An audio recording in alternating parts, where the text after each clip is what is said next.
heard of Corey Hart, April Wine, Celine Dion, all big names in Canadian music. Here's another name that you might not have heard of, but one who has been intimately connected to the Canadian music scene for almost 40 years. Donald Tarleton, or Donald K. Donald. Today, some career advice from a music legend. If you look very, very closely at that picture of Kiss, you notice there's 5 members, not 4 members, and the guy sitting over there on the left-hand side looks a little bit like me.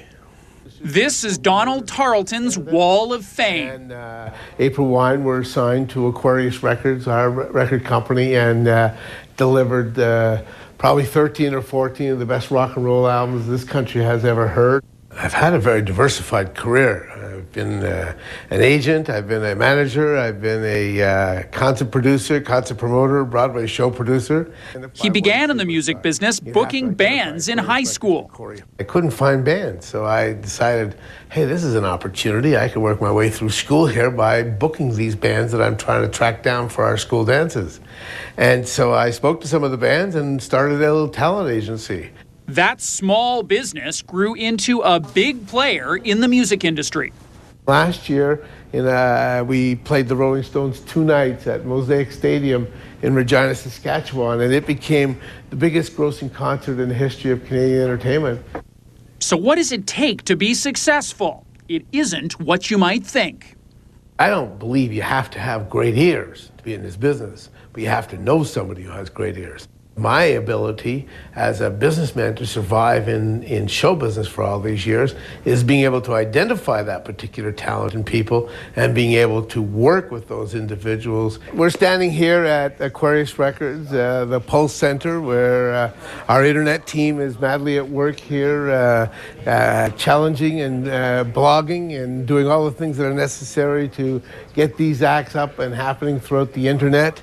The internet and the iPod have completely changed the economics of the business.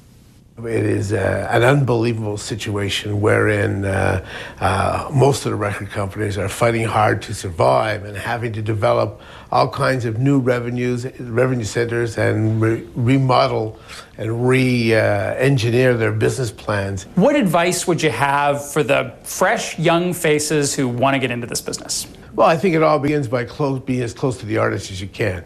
I mean, one thing this business will never survive without is someone writing a good song and someone making a great performance. That's the essence, that's the root. And from there, finding ways to be able to help that artist share their skills and leverage their skills. This spring, at a gala dinner during the Juno festivities, Tarleton received the Special Achievement Award for his contribution to the Canadian music business. There's been a lot of wonderful people ahead of me who have received this award, and I've always admired and respected everything they had to say and do and what they achieved. And so when I look back upon it, I say to myself, I guess I have achieved a few things too. Periodically, he was in the room when history was made. Back in 1969, I had the privilege of participating with John Lennon and Yoko Ono in their most famous bed-in at the Queen Elizabeth Hotel in Suite 1742. I actually played tambourine on the original Give Peace a Chance recording. On June 1, 35 years later, we all reconvened to room 1742 and did another version of Give Peace a Chance and put it together for the people at Amnesty International. Despite 40 years of trying to stay on top of all the new acts, he hasn't lost his love of the music.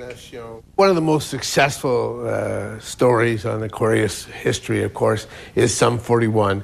Just a great band of kids. I remember them calling me and asking me to give them a chance. I think they snuck into a concert and climbed over a fence and brought me a demo.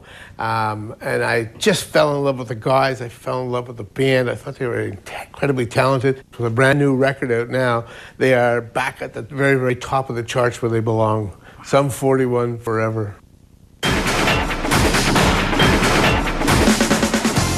Coming up, the corporate confidant. I'd say.